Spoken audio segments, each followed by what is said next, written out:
What is on? Oofda. Let's start that again. What's going on, you guys?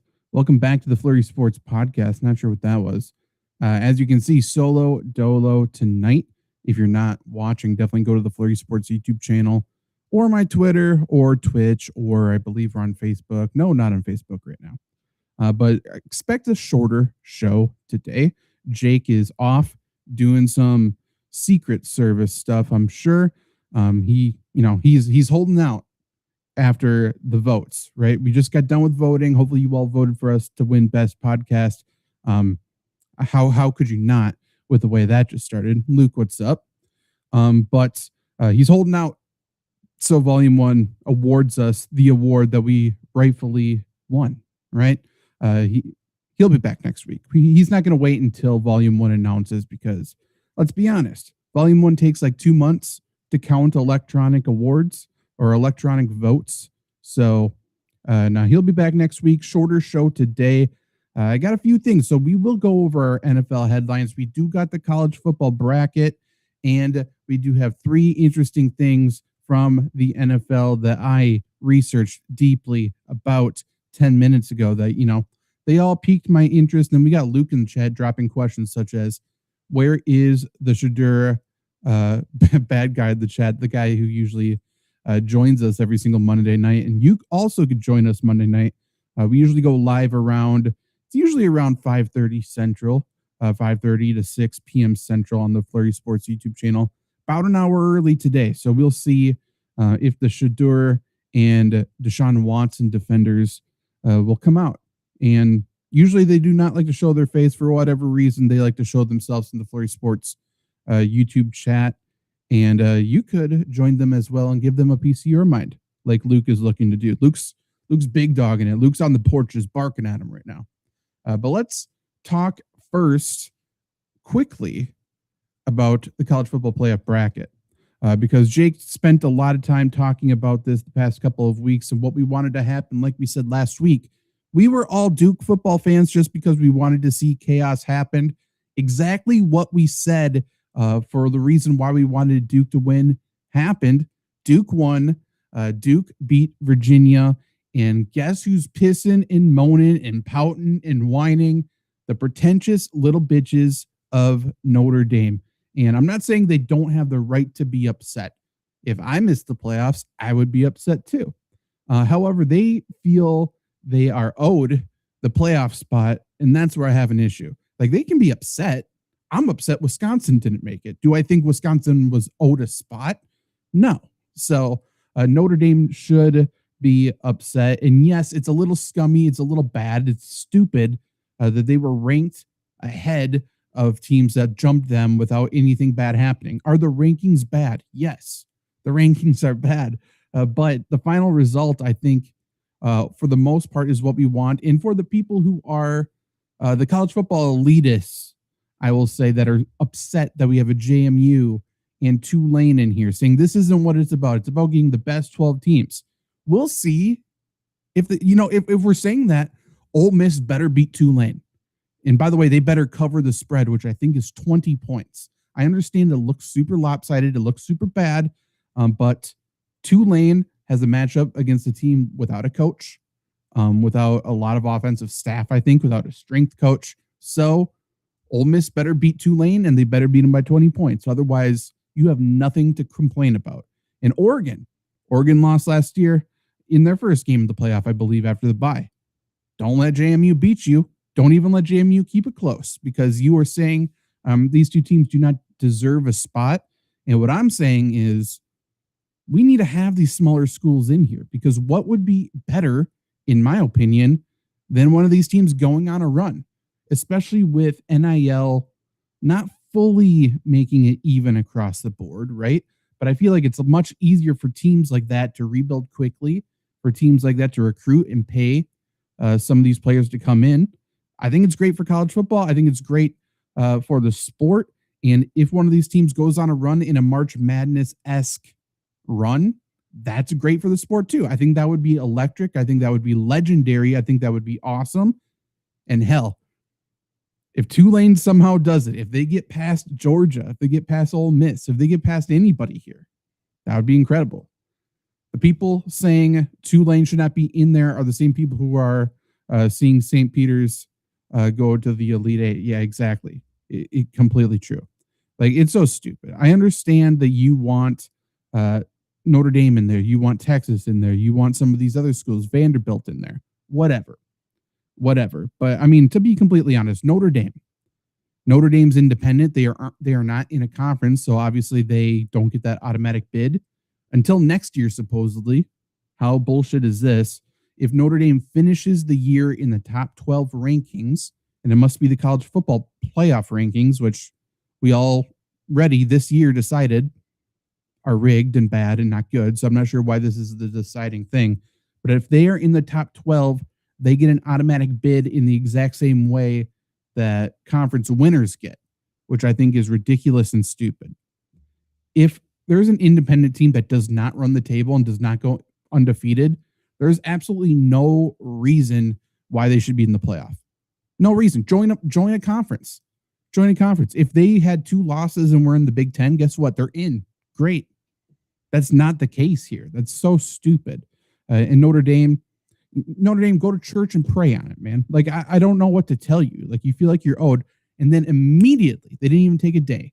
Immediately, they say, you know what? We're not even playing bowl games. You know what? If we can't play in the playoff, we're not playing bowl games. You sound weak. You sound stupid. And I have people telling me that they made a good decision because they're going to have players sit out. Why is that my problem? If their players are giving up and stopping and being soft and shit like that, why does that matter? Why does that matter? Then looks like this is deserved. It looks like they got the rankings correct because they're not even going to be able to play. In my opinion, that's how that goes. Like, if they wanted to prove people wrong that they deserve to be in the playoffs and, correct the record, do the UCF national champions thing of years past, play your bowl game, do what Georgia did to, Florida State a few years ago, and just destroy them. Just destroy them. And then, you know what? Everyone will say, you know what? Maybe we should expand to 16. You know what? Maybe we should have let them in. We were wrong. But right now, no one's saying we're wrong. They shouldn't, at least. Everything looks correct. That's point 1. Point 2, for all these schools that are bowing out and opting not to go to the bowl games, they are getting fined heavily. I think it's fined by their conference because you have to have a certain number of schools or whatever in the bowl games or whatever. So if a school opts out of a bowl game, they get fined $500,000, which I think that's insane. That's insane. And who should be paying that? The schools are paying it. And I'm not saying schools have too much money, or I'm not saying they don't have enough money. They have plenty of money. They have too much money. However, in my opinion, if a school like Notre Dame gets fined $500,000 because supposedly they have 20 players who are not going to be playing in the game, you know who should be paying that fine? The players, right? Is that a bad take? If the players are the ones saying we're not going to play, and these players are making millions of dollars and actively choosing not to go and do their job and play, they're getting paid to not play. They should be the ones forfeiting their paychecks. So they should be the ones paying up for this $500,000. In a similar vein, we have a coach leaving a school. I think this is the case for Kansas State. I think for another school, they left their school, so they're going to go. They're not coaching, right? In the same way, Lane Kiffin, they're not coaching their bowl game. They leave. They should be the ones to pay this fine. Like, at this point, like, why are the schools paying for this $500,000 fine? It's absolutely ridiculous. And if kids opt out of playing a bowl game in general, anyways, they should be fined, or these kids should automatically not have an invite to the NFL Combine. You should if you opt out of a bowl game, you opt out of your ability to go to the NFL Combine. In my opinion, you don't get to pick and choose when you want to show up and play football. That's my take. That's an old school take, I'm sure. It's an outdated take to some, but hey, if I'm a scout, if I'm saying who do I want on my football team, I want the guy who wants to play football. I want the kids who love football. I don't want the kids who love money. I don't want the money motivated people necessarily. Everyone's motivated by money to an extent. I want the people who want to play football because they are the ones who work harder. Those are the ones who are going to be good. They're not the ones who collect that first paycheck and buy a nice car, race it Georgia Bulldog football style, and crash it into something. They're not the ones, ending up like a Henry Ruggs or ending up how Rashee Rice did their shit. I want the kids who want to play football. And if you're opting out just because, I didn't get to go to the playoffs, fuck you. It's so stupid. So stupid. Notre Dame joined a conference. Okay, let's get off of college football. So let's quickly do the headlines. And then I got 3 interesting things from the NFL this week. So headlines, every single week we are naming 2 headlines here for the NFL week. So we can look back at the end. We're going to collect them. We're going to go over them. We remember 2 headlines from the offseason, like Mike Tomlin walked on a beach to recruit Aaron Rodgers. We remember the tie in week 4. We remember the spitter, Jalen Carter, in week 1. The liar, Jamar Chase, a couple of weeks ago. We remember Mark Sanchez getting stabbed. All great things to look back on. Seems like some are forever ago. This week, first headline, the AFC playoff teams are fully set. I think they can move up and down the rankings a little bit. I think they are completely fully set. Let me show you here the AFC playoff standings as of right now. So on the AFC side, we got the Broncos, Patriots, Jags, and Steelers as the conference champs or the division champs to make it in. Wild card is Bills, Chargers, Texans, and that's it. I think they can move up and down all around, whatever. I don't think they can move out. One team in the hunt with the same record as others in their division is the Indianapolis Colts. And the Indianapolis Colts lost their starter. The Indianapolis Colts potentially they did lose their first backup in Anthony Richardson. They lost their next backup potentially in whatever his name is. Kind of looks like Sam Darnold, that white guy. Can't remember his name right now. They might be on their 4th string quarterback this week, ripping, and they're already a team on the decline. Sauce Gardner's already hurt. So the Colts, even though they're in the hunt, even though they are also 8-5, they're not making it. The Ravens, Lamar Jackson's a shell of his former self. Lots of leg injuries there. They have 0 pass rush. They paid Mark Andrews for some reason to play defense on an offensive play to swat the ball away from DeAndre Hopkins for the game-winning touchdown. In the way that Mark Andrews can do. And then the Chiefs, offensive line issues. They got defensive injuries. Not good. So I don't think any of those 3 teams there in the hunt listed 8 through 10, I don't think they have any shot to make the playoffs. So we'll see. Obviously, Chargers could drop to 8-5 tonight. Recording this before Monday Night Football. But I think the AFC teams are fully set. I think we all believe the AFC teams are fully set. And I think that is my headline number 1 for week 14 of the NFL season. And number 2, along that same vein, the Steelers rose from the dead this week. They beat the Ravens. They moved to number 1 in their division. Bengals and Ravens both lose. And on top of that, they got DK Metcalf playing gunner.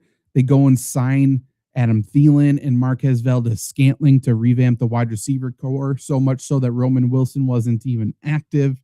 The Steelers, I think, got a jolt of electricity into them, and I think they're all the way back.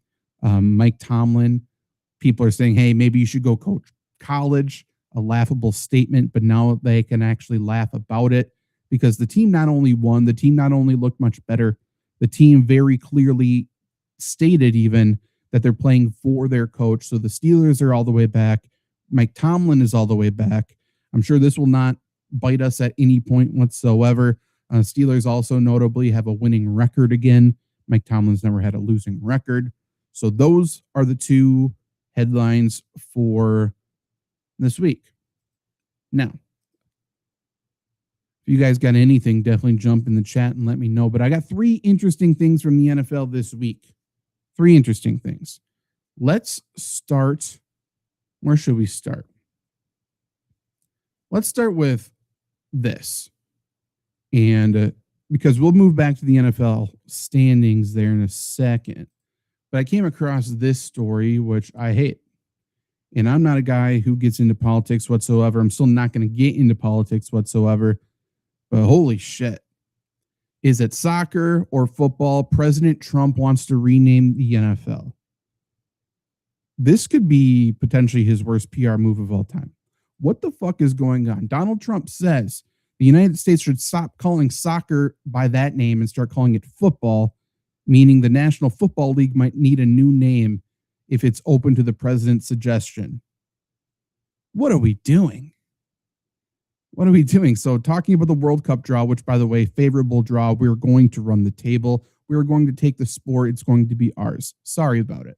Trump, talking about it, says, when you look at what happened to football in the United States, which is soccer in the United States, we seem to never call it football because we have a little bit of a conflict with another thing called football. Yeah, it's football. We took it over. We got it. We figured it out.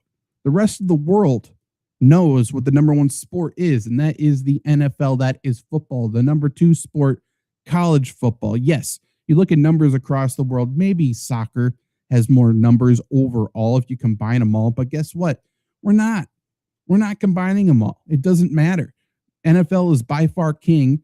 It punches above its weight, and by the way, its weight is very heavy anyway. Like, we are not renaming the NFL. We're not getting rid of the name football. They can rename their shit. It does not matter. Could you imagine? Like, what does he want? I assume he wants it to be called American football. And if that's the case, then it would be the American Football League. Is that what we're trying to do? Why would we call our football American football? That doesn't make any sense. That doesn't make any sense whatsoever. Like, that's so stupid. I don't call American Ford. It's just called Ford because that's ours. We don't put American above anything else. So that doesn't make sense whatsoever. They even said it right here. So outside the U.S., soccer is called football. Yes, obviously. And the term American football identifies to the other sport. There's no reason. There's no reason to rename football. And Trump just had this. We talked about it a few weeks ago. I mean, it was one of our headlines a few weeks ago. Trump went into the broadcasting booth. Love him or hate him, did an amazing job. He even predicted a play. He's extremely media trained. He did much better than the commentators in there. I'm sure, were a little bit scared and intimidated as well, but he did a damn good job. I think he won over a lot of football fans. I think he did a really good job.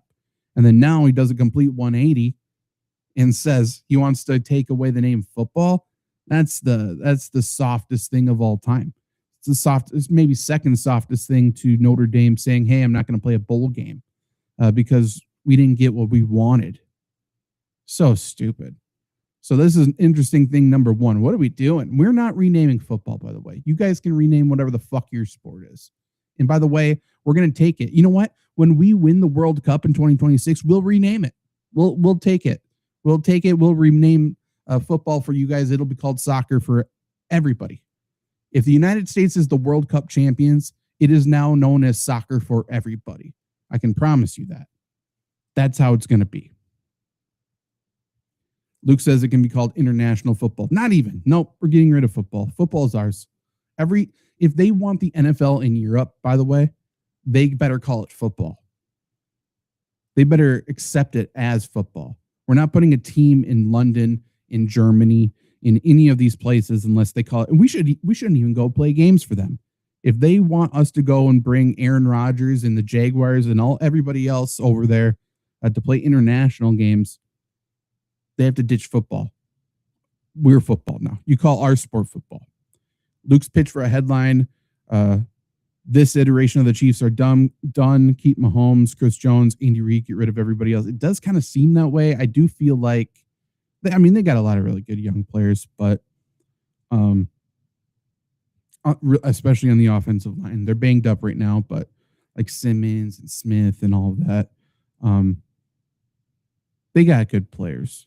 And I feel like Travis Kelce, was hoping the Chiefs would go back to the Super Bowl and win, and he would ride off into the sunset, get a wedding, which they had to pay for the date for that venue because they're pretentious losers, and all of that, right? But with the way this ended, with the mistakes he made along the way, super costly mistakes, it feels like he's coming back. And by the way, he's playing at such a high level. I think he deserves to. But we're going to look at something with the NFL draft order in a little bit. And I mean, the Chiefs could do exactly what the 49ers did, right? 49ers had such a bad last season that they got a nice patty cake, easy schedule, earlier draft pick. If the Chiefs can do that, I mean, that's scary. That could be scary. Okay. Let's jump into the next little interesting thing. Let's just look at the NFL standings here. I have a couple of interesting things here. Let's start with one that I think Jake would have enjoyed a lot, and that is the NFC South, especially these two right here. So the Tampa Bay Buccaneers just lost to the Saints. I thought it would be a close game, but I assumed Tampa would have pulled it out. They could not. Coming off of their bye, they were banged up going into their bye. We thought they would be healthier and coming back out of their bye play well.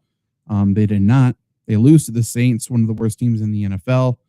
And now they're tied atop the division with the Carolina Panthers. The Buccaneers have lost 4 of their last 5 games. The Panthers have beaten teams like the Packers.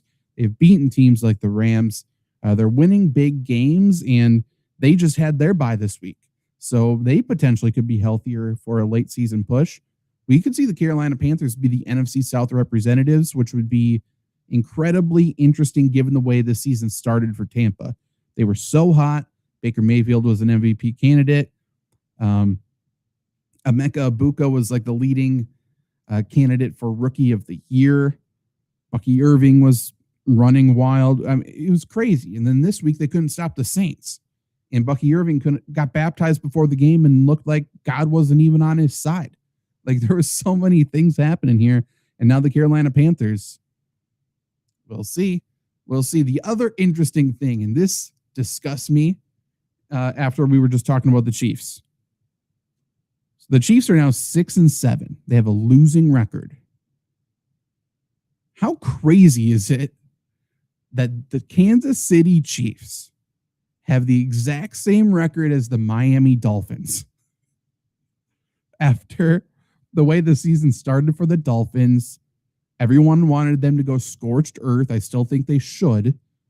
They were an embarrassingly bad football team. They had the respect of nobody. It was, they had the worst vibes of anybody in the league, I think, including the Jets. The Jets are a worse team, but the Dolphins, it's like, this could not get any worse. And then Tyreek Hill gets hurt and they get better. But regardless, they have the same record as the Chiefs. That is mind-blowing. It's so weird.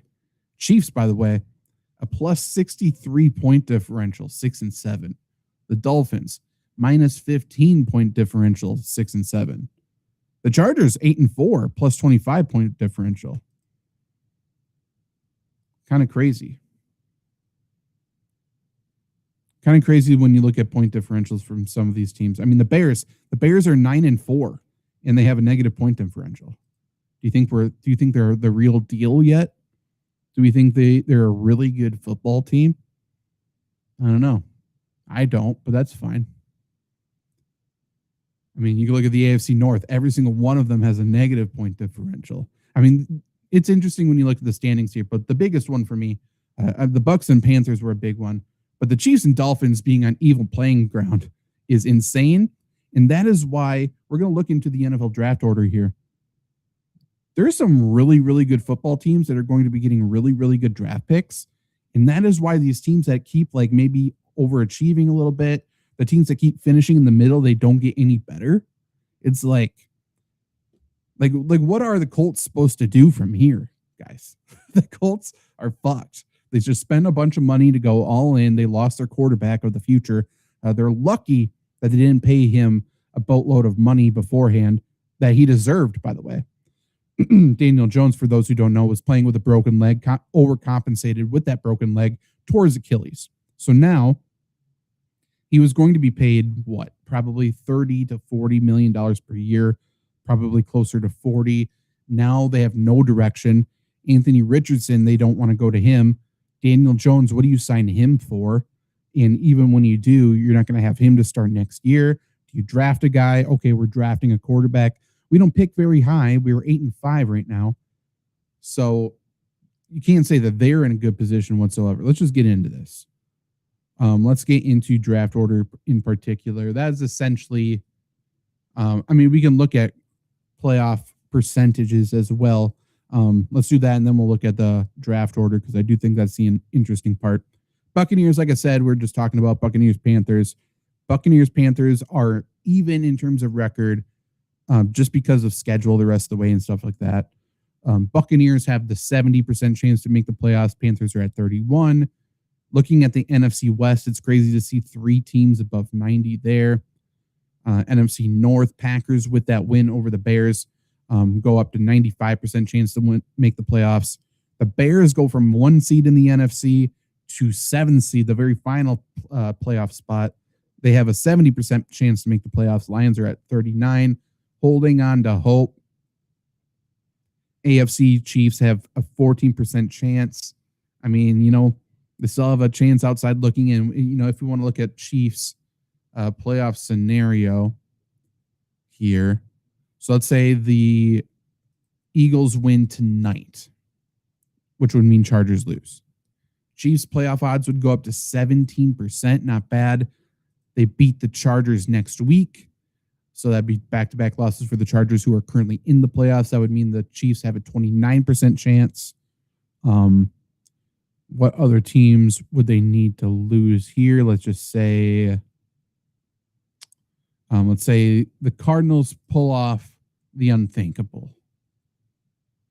Honestly, let's even take that away. Let's just see what happens if then week 16, obviously we got to say Chiefs win again as soon as I find them. So Chiefs beat the Titans. That seems very likely. Week 17, the Chiefs beat the Broncos. That would be a tough one. But hey, just with that, they're already at 51%, 50%. And then final week of the season, Chiefs beat the Raiders. Again, very likely. And that gives them damn near 2/3 chance to make the playoffs, 66% chance to make the playoffs. That's not too bad. Let's say Colts somehow win final week of the season. That hurts the Chiefs. Oh, because I guess the Colts are ahead of them, huh? Okay. Who would they need to lose out then?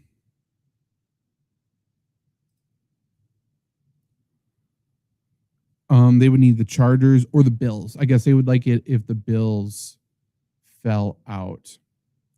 But let's find the Chargers. So let's say Texans beat the Chargers that week. So then it goes to 70%, and then Chargers in the final week of the season play the Broncos. Broncos could be fighting for a playoff spot. Chiefs are not dead. Uh-oh.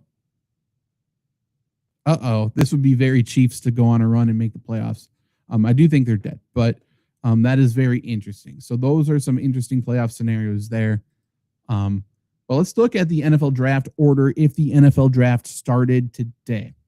So we have one thing I think I might start doing here, either on the FlurrySports site or this channel, the tanking rankings. We got a bunch of teams here that need to be tanking for a good draft spot. And we have teams that just do not know how to do so. We got the Titans, who just won. They just beat the Browns. You felt good. Good for you. You go from first overall pick to third overall pick. You're not doing the tanking rankings correctly. The Saints had no reason to beat the Buccaneers. Why are you doing that? The Saints are now at number 5 with a win here. Giants and Vegas are doing it correctly. 7 losses in a row.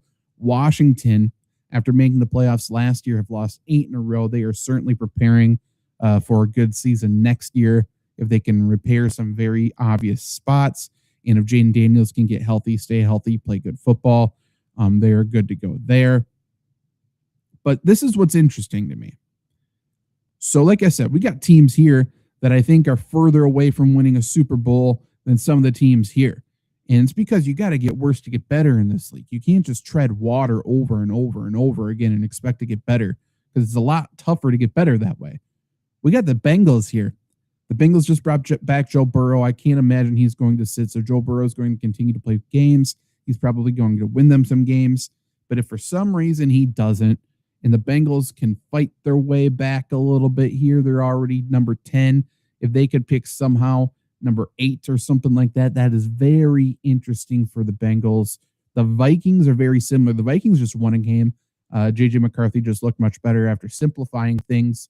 But if the Vikings can still pick in this area, the Vikings, if they figure out their quarterback and get consistent play from their quarterback, get a nice early draft pick here, they could go.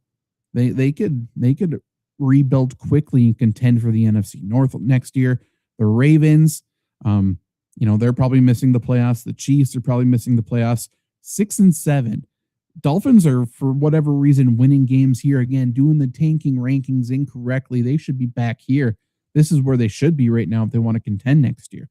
But right now we got the Chiefs and Ravens potentially passing them in the tanking rankings to pick earlier. If we can get a top 12 pick, if you're the Ravens, if you're the Chiefs, a top 10 pick, if you're one of those two teams, I mean, shit, you're going to be having an easier schedule next year because of how the schedule is made, where they're going to be playing either the third, maybe the fourth best, not for the Chiefs, but Ravens. I mean, potentially they could be playing the worst non-divisional games next year.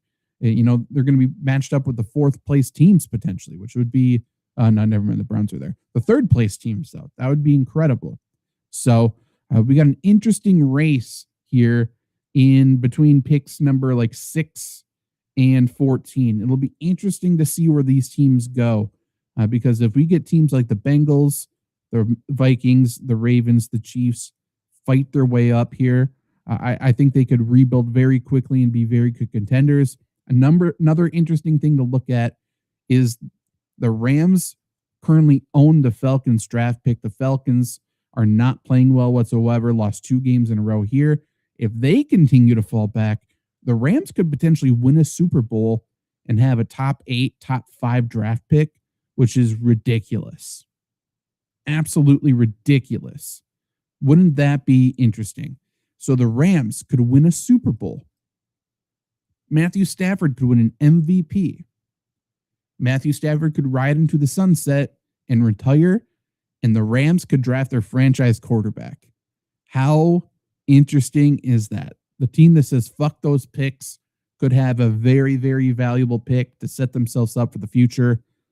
Interesting stuff happening here as teams start to shift their focus to the offseason, to the draft. They're preparing their vacation plans. They're not preparing for the playoffs. We can do the same looking at how these teams operate. There's going to be teams like the Jets, teams like the Saints who do want to win games just to establish that culture. But establishing that culture does come at a cost of potentially drafting a franchise-changing player. Now, if you're the Tennessee Titans, you say we're going to draft a generational talent, and you draft Cam Ward. So you still got to make a good decision once you draft up there as well. Chiefs have tiebreaker over the Colts, says Luke from back in the playoff spot. That's true. They have the tiebreaker there. They don't have the tiebreaker against teams like the Bills. Some interesting teams like that. So interesting to think that the Chiefs are somewhat not dead. I can't imagine they go on a run and run the table because of their schedule and because of the way their offensive line is playing. A bunch of people are banged up. But if there's a team that could do it, it would be them. And it would be, if they make the dance, if they make the playoffs, if the Chiefs are in the playoffs in wild card weekend, I mean, you're going to hear me say that you need to bet them. Like, if they make the playoffs, they will be one of the hottest teams in the NFL. And that would be incredible. That would be absolutely insane. I know they are like minus 1,500 or minus 1,200 to miss the playoffs. So it's all but certain according to the sports books. But You never know. You never know. We can do the song and dance of yes, the Chiefs can make it, but that requires playing good football. I agree. But, I mean, they just played a good Texans team. If McDuffie doesn't get hurt and something like that, like they could have beat that team. We'll see. Let's take a look really quick. Let's take a look at what their schedule is. And like I said, they have a Broncos matchup, but they have a Titans matchup. I think they have another easier matchup like that. They have the Chargers next week, must win. I mean, they're all must wins, but that would be very big in terms of their playoffs. Then they go to the Titans, potentially an off week there. Then it looks like they got a Thursday night game on Christmas against, I'm not sure if that's Christmas. Yeah, it must be Christmas. Or it must be Thursday, rather. They got a Christmas game against the Broncos, and then they end the season with the Raiders. So if they can lock in and beat the Chargers, who are technically on a short week, they'll have one less day than the Chiefs. Interesting, because I mean, they're going to be favored pretty heavily over the Titans and the Raiders no matter what. And then the Broncos, it's home against the Broncos. You never know. Broncos have to travel on a short week on Christmas to play the Chiefs. That's not going to be easy. So if the Chiefs can win that game, man, we shall see. Win the divisional games. 2 non-divisional games are patty cake, man. Or actually, Raiders are divisional, rather. The 2 away games are patty cake. Very interesting. Very interesting. We'll see what happens. I will say the Colts are dead, so they don't have to worry about them. Luke says losses the Chargers in Denver. Sauce starting week 18. Gardner, not Sauce Gardner. Gardner Minshew starting week 18. Potentially. However, I think, I don't know. I don't think they can lose to the Chargers. Unless the Chargers, if the Chargers win tonight, they lose to the Chargers next week and they fully tank in order to rebuild quickly. If the Chargers lose tonight, I think the Chiefs are able to beat them and potentially go on a run here. Because I do not believe in the Chargers whatsoever. Not a little bit. Their offensive line is too beat up. Their defense is too inconsistent, especially if teams want to play physical big boy football with them, which we could see tonight, obviously, facing off against the Eagles, not the Eagles of old, not the power running team of the Eagles, but the Eagles could very much get their power running game going against the Chargers tonight, I think. I hope so. But this was the Flurry Sports Podcast with just me. Shorter episode. We got 2 headlines in. We got a nice rant against Notre Dame in. We broke down the college football playoff. We are shocked and appalled that the president of the United States wants to change the sport of football to be called something else. And we talked about the playoff race here. All in a hard day's work. Thanks for joining. Like and subscribe. If you want to listen to the audio only podcast, we are everywhere. So Spotify, Apple Podcasts, whatever. Appreciate you doing that. But like I said, every Monday night we are live here as well. You can go to the Flurry Sports YouTube channel, click the live tab, and always find this podcast here. Usually a lot more goofs and gaffes and spoofs and stuff like that, which we will do again starting next week when Jake returns. We will see you very, very